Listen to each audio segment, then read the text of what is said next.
ATN news দেখছেন। ইসলামী bank happening পয়েন্টের সাথে আছি আমি তাসফিয়া তামান্না। আজ আমরা কথা বলবো ব্যাহত শিক্ষা ব্যবস্থা এই বিষয় নিয়ে কথা বলবো অধ্যাপক ডক্টর সাজ্জাদ হোসেনের সঙ্গে, প্রক্টর ও প্রভোস্ট এবং প্রাক্তন চেয়ারম্যান ইংরেজি বিভাগ, ঢাকা ইন্টারন্যাশনাল ইউনিভার্সিটি।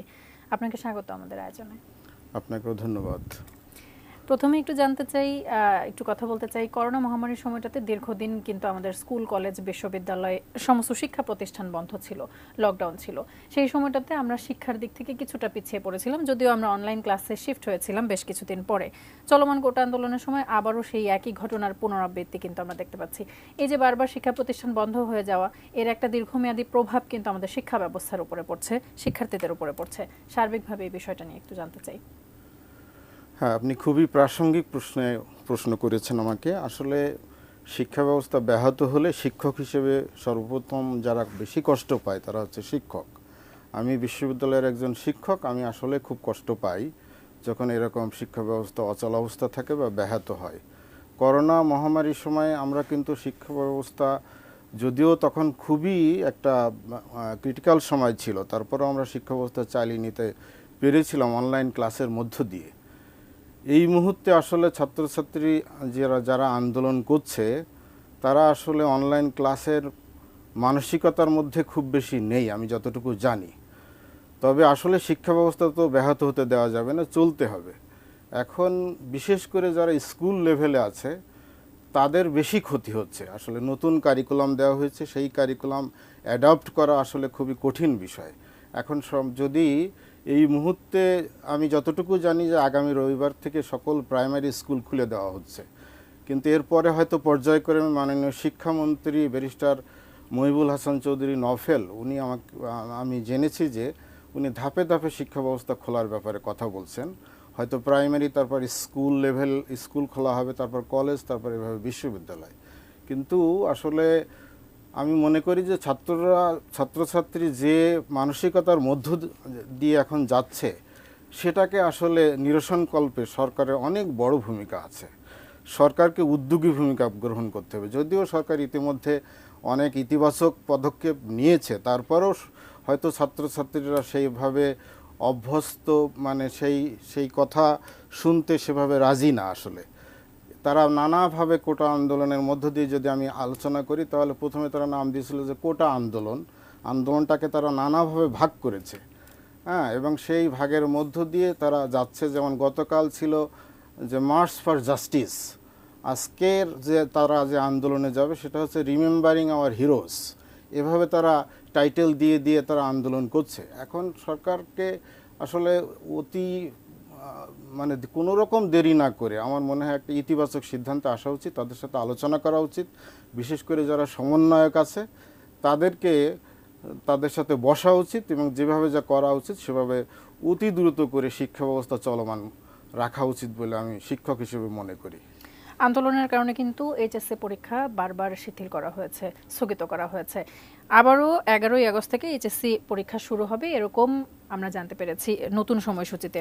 সেই ক্ষেত্রে কিন্তু বারবার যখন পরীক্ষার আমি একটা প্রিপারেশন নিচ্ছি এবং স্থগিত হচ্ছে, তখন কিন্তু সেই প্রস্তুতিটাও কিছুটা নষ্ট হচ্ছে। সেই ক্ষেত্রে কি বলবেন? না, সেটা তো অবশ্যই আপনি সঠিক বলেছেন। কারণ যারা পরীক্ষার্থী থাকে তারা যেভাবে প্রস্তুতি গ্রহণ করে, অনেক সময় মনে করা হয় যে না, যদি একটা লম্বা গ্যাপ পাই তাহলে আরও পড়ালেখা হবে। ব্যাপারটি কিন্তু আসলে তা না।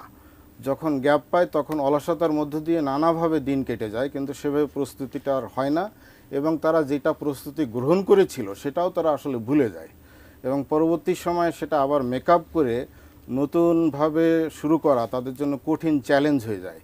এই জন্য এইচএসসি পরীক্ষার্থীদের জন্য আমার যেটা বলার সেটা হচ্ছে যে যেহেতু নানা কারণে ছুটি পাচ্ছে তারা যেন লেখাপড়াটা চালিয়ে যায়, সুন্দর রেজাল্ট করার প্রত্যাশায় তারা যেন লেখাপড়া সেভাবে করে, তাহলে তারা নিজেরাও উপকৃত হবে, জাতি উপকৃত হবে আমি মনে করি। নতুন কারিকুলামের কথা বলছিলেন কিছুক্ষণ আগে, নতুন কারিকুলাম প্রসঙ্গে একটু জানতে চাই যে নতুন কারিকুলামে বাচ্চাদের জন্য প্রাইমারি বা তার থেকে বড় যারা এসএসসি পর্যন্ত মোটামুটি ব্যবহারিকের একটা ব্যবস্থা সেখানে রাখা হয়েছে। ব্যবহারিকে আসলে জুমে ক্লাস করে সেটা কতটা শেখা সম্ভব, বা সেই ক্ষেত্রে ক্ষয়ক্ষতি বা নতুন কারিকুলামটা আসলে জুমে কতটুকু সম্ভব? হ্যাঁ, ঠিক বলেছেন। নতুন কারিকুলাম আসলে জুমে খুব বেশি সম্ভব না, কারণ এটা বলাই হচ্ছে যে ব্যবহারিক। প্র্যাকটিক্যাল মানে হাতে কলমে তাদেরকে শিক্ষা দিতে হবে। তাহলে এই অবস্থায় যে জুম বা যে সোশ্যাল নেটওয়ার্কের মধ্য দিয়ে ছাত্রদের শেখানোর যে প্রক্রিয়া, সেটা খুব বেশি তাদের জন্য কার্যকরী হবে না। এই জন্য আমি মনে করি যে তাদেরকে আসলে হাতে কলমে শেখাতে হবে। এই জন্য শিক্ষা প্রতিষ্ঠান খুলে দেওয়ার খুবই জরুরি ভিত্তিতে দরকার বলে মনে করি, এবং তার জন্য সরকারকে যা কিছু করা দরকার সেটা খুব দ্রুত সময়ের মধ্যে করে শিক্ষা প্রতিষ্ঠান খোলার ব্যাপারে ইতিবাচক যতগুলো পদক্ষেপ নেওয়া উচিত সেটা নেওয়া উচিত বলে আমি মনে করি। সেক্ষেত্রে শিক্ষা প্রতিষ্ঠান খোলার পর শিক্ষার্থীদের উপরে বিগত কয়েকদিন যে বন্ধ ছিল এবং শিক্ষা গ্রহণ যে ব্যাহত হয়েছে, সেই চাপটা আসলে শিক্ষার্থীদের উপরে কতটা পড়বে? তাদের উপরে কিন্তু একটা বড় চাপ পড়ে যাবে। ইউনিভার্সিটির ক্ষেত্রে দেখা যায় যে সপ্তাহে 3 দিন বা 4 দিন ক্লাস থাকে, বাকি 3 দিনও ক্লাস দিয়ে আপনি পুষিয়ে দিতে পারেন, কিন্তু ছাত্রছাত্রীরা কিন্তু 6 দিন বা 5 দিনই স্কুল কলেজে যাচ্ছে। সেই ক্ষেত্রে তাদেরকে কিভাবে এই এক্সট্রা অংশটুকু তাদের উপরে দেয়া হবে? তাদের উপরে তো এটা বিশেষ তাদের একটা জন্য চাপ পড়বে। আসলে খুবই কঠিন হবে। বিশ্ববিদ্যালয়ের শিক্ষক হিসেবে আমি যতটুকু জানি যে আমরা যখন কোনো ক্লাস কোনো কারণে মিস করে থাকি, তাহলে সেটা মেকআপ ক্লাসের মাধ্যমে সেটাকে আমরা পুষিয়ে দেওয়ার চেষ্টা করি। কিন্তু স্কুল লেভেলে তো সপ্তাহে 5 দিন ক্লাস থাকে, হ্যাঁ, তাদেরকে আসলে এক্সট্রা ক্লাস নেওয়ার ওই সুযোগটা খুবই কম থাকে। এই জন্যে আমার মনে হয় যে বিশ্ববিদ্যালয়ে যে সুবিধাটা পেতে পারে ছাত্রছাত্রীরা, স্কুল বা কলেজ লেভেলে সেই সুবিধাটা দেওয়াটা খুবই কঠিন।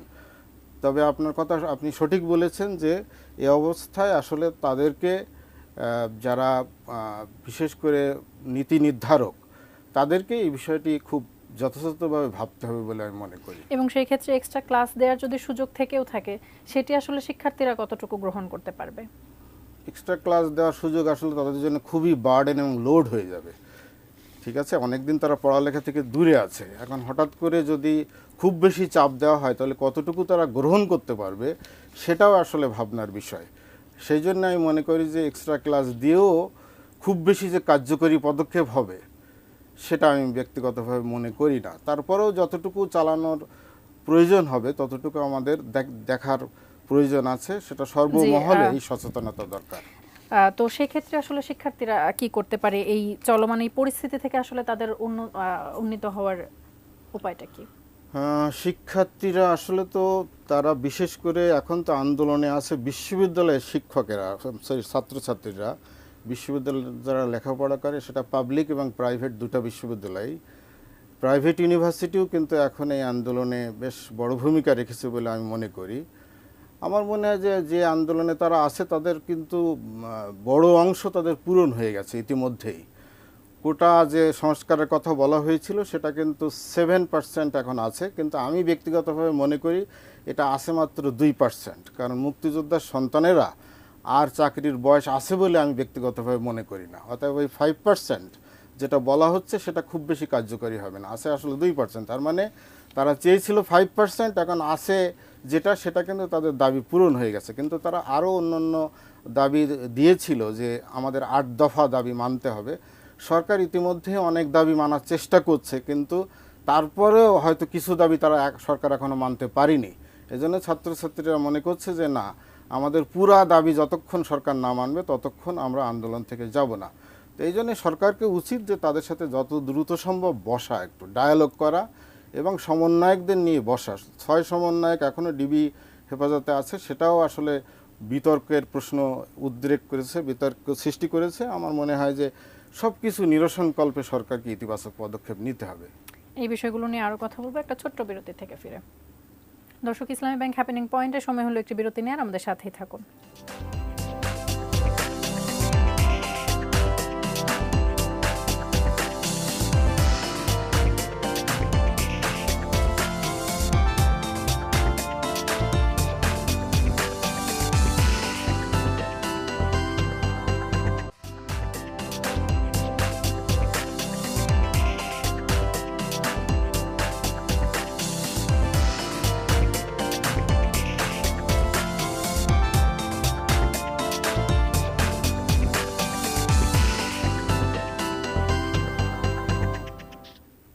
বিরতির পর আবারও স্বাগত ইসলামী ব্যাংক হ্যাপেনিং পয়েন্টে। আমাদের সাথে থাকার জন্য ধন্যবাদ। কথা বলছিলাম শিক্ষা ব্যবস্থা ব্যাহত হয়েছে এই বিষয় নিয়ে, কথা বলছিলাম অধ্যাপক ডক্টর সাজ্জাদ হোসেনের সঙ্গে, প্রক্টর এবং প্রভোস্ট, প্রাক্তন চেয়ারম্যান, ইংরেজি বিভাগ, ঢাকা ইন্টারন্যাশনাল ইউনিভার্সিটি। বিরতির পূর্বে আপনি বলছিলেন যে ধাপে ধাপে স্কুল কলেজগুলো খুলে দিবে, প্রথম প্রাইমারি পর্যন্ত খোলা হবে আগামী 4 তারিখ। সেই ক্ষেত্রে ধাপে ধাপে স্কুলগুলো যদি খোলেও ফাইনাল যে পরীক্ষাটা তারা দেয় সেই পরীক্ষাটা কিন্তু নভেম্বর ডিসেম্বরের এই সময়টাতেই সবগুলো স্কুলেই হয়ে যাবে। সেই ক্ষেত্রে আসলে যাদের স্কুলটা পরে খুলবে তারা এই গ্যাপটা রিকভার করবে কিভাবে? সেটা খুবই যৌক্তিক প্রশ্ন আপনার। আসলে গ্যাপটা রিকভার করা আসলে খুবই কঠিন ব্যাপার। তারপরেও আমি মনে করি যে এখানে ছাত্র, শিক্ষক, অভিভাবক সবারই সচেতনতা খুব বেশি দরকার, এবং যখন খুলে দিবে তখন সেভাবেই আসলে পুষিয়ে নেওয়ার চেষ্টা করতে হবে। বিশেষ করে একজন শিক্ষক যদি এক্সট্রা ক্লাস নেওয়ার সুযোগ থাকে তাহলে সেটা করতে হবে, এবং ছাত্রছাত্রীদেরও স্টাডি বেশি করে করতে হবে, যেটা গ্যাপ হয়ে গেছে সেটা যাতে তারা ফিল আপ করতে পারে। সেই জন্য তাদের লেখাপড়ার পরিধি বা ব্যাপকতা অনেক বাড়াতে হবে এবং সচেতনতার মধ্য দিয়ে তাদের কাটাতে হবে। আমার মনে হয় যে সময়টা গেছে এটা যে খুব বেশি সময় তা কিন্তু না। যদি আমার মনে হয় যে 1 সপ্তাহের মধ্যে বা 15 দিনের মধ্যে বিশ্ববিদ্যালয় বা সকল প্রতিষ্ঠান খুলে দেওয়া সম্ভব হয় তাহলে সেটা কাটিয়ে ওঠা সম্ভব, এবং সেক্ষেত্রে ছাত্র, শিক্ষক, অভিভাবক এবং কর্তৃপক্ষ বিশ্ববিদ্যালয়ের সবাইকে সমানভাবে কাজ করে দিতে হবে, এবং যাতে পরবর্তী কোনো নাশকতা বা এই ধরনের আন্দোলনের সৃষ্টি না হয় সেই জন্য শিক্ষকও আমি মনে করি বড় ভূমিকা পালন করতে পারে।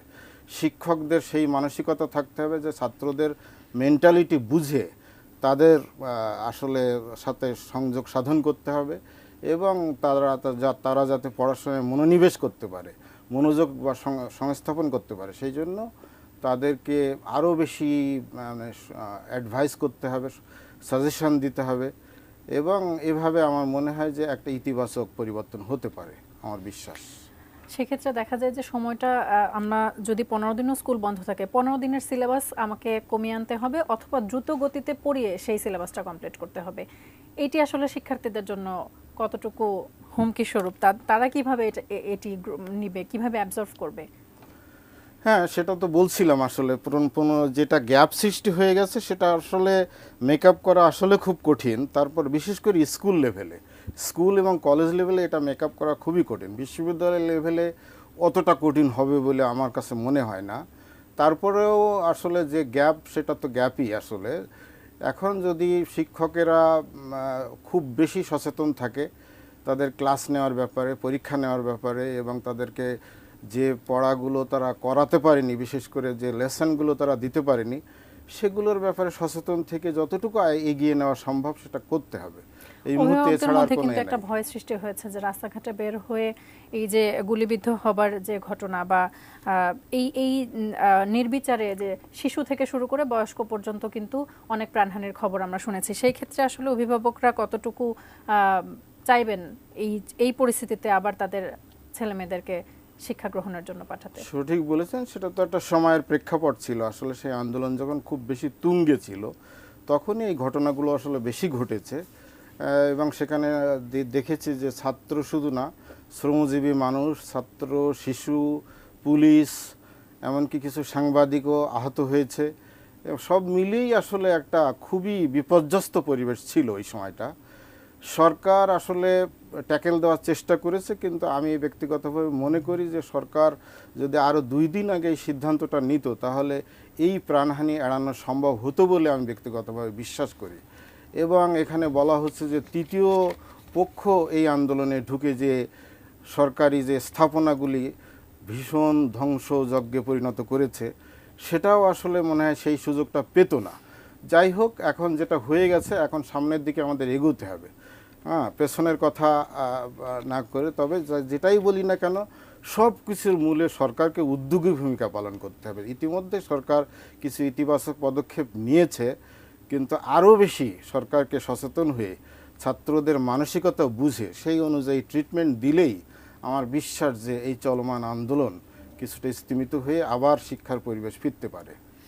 ছাত্র হত্যার ক্ষোভ বা নিজেদের সহপাঠী হত্যার ক্ষোভ নিয়ে শিক্ষার্থীরা আসলে ক্লাসে ফিরে গেলেও তার পরবর্তী অবস্থা বা তাদের শিক্ষা গ্রহণটা আসলে ঠিক আগের মতন হবে কি? এটা খুবই ভালো প্রশ্ন আপনি করেছেন। আসলে ছাত্র যদি কোনো বিশ্ববিদ্যালয়ে বা কোনো স্কুলে বা কলেজে যদি কোনো ক্লাসের কোনো ছাত্র বা ছাত্রী নিহত হয়ে থাকে তাহলে ওই ক্লাসে আসলে একটা শোকের ছায়া বইতে থাকে এবং এটা দীর্ঘমেয়াদী হতে পারে। ঠিক আছে, এবং এটা তো আসলে এই সাধারণ আন্দোলনটা খুব সহিংস আন্দোলনে পরিণত হয়েছিল নানা কারণে। আমি সেই সমালোচনায় যেতে চাই না, তবে আমার কাছে মনে হয় যে যে যে মারা গেছে আসলে সেটা ভীষণ ক্ষোভ ওই পরিবারেও থাকতে পারে, জাতির মধ্যেও থাকতে পারে। ঠিক আছে, একটা প্রাণ কিন্তু মহামূল্যবান, সেই প্রাণের বিনিময়ে কোনো কিছুই আসলে সমানভাবে মাপা যায় না। এই জন্যে প্রাণ যে এতগুলো প্রাণ ঝরে গেল সেটা খুবই অনাকাঙ্ক্ষিত, আনএক্সপেক্টেড, এবং একজন শিক্ষক হিসেবে আমি খুবই ব্যথিত। কারণ আমারও কিছু ছাত্রছাত্রী আহত হয়েছে, যদিও তারা নিহত হয়নি আমার বিশ্ববিদ্যালয়ের। আমি তাদের পাশে দাঁড়িয়েছি প্রক্টর হিসেবে, যতটুকু আমি দায়িত্ব পালন করার চেষ্টা করেছি। যাই হোক, এখন এই পরিবেশটা খুবই অনাকাঙ্ক্ষিত ছিল। সরকার চেষ্টা করেছে, বাট একটু 2 দিন পরে আগে করলে হয়তো বা এত কিছু হতো না, আমার বিশ্বাস। এটা আমি মনে করি ব্যক্তিগতভাবে। একটা দেশের শিক্ষা ব্যবস্থার ক্ষতি মানে কিন্তু সেই দেশের প্রায় পুরো দেশেরই সামগ্রিকভাবে ক্ষতি। সেই ক্ষেত্রে এই ক্ষতি পুষিয়ে উঠতে পারা যাবে কিভাবে? ঠিক বলেছেন, আসলে বলা হয় যে education is the backbone of a nation. তো শিক্ষা ব্যবস্থার মেরুদণ্ড যদি ভেঙে যায় তাহলে কিন্তু সেই জাতি আর উন্নত জাতিতে রূপান্তরিত হতে পারে না। এই জন্য শিক্ষাকে এগিয়ে নেওয়ার ক্ষেত্রে আমাদের সবসময় অগ্রণী ভূমিকা পালন করতে হবে।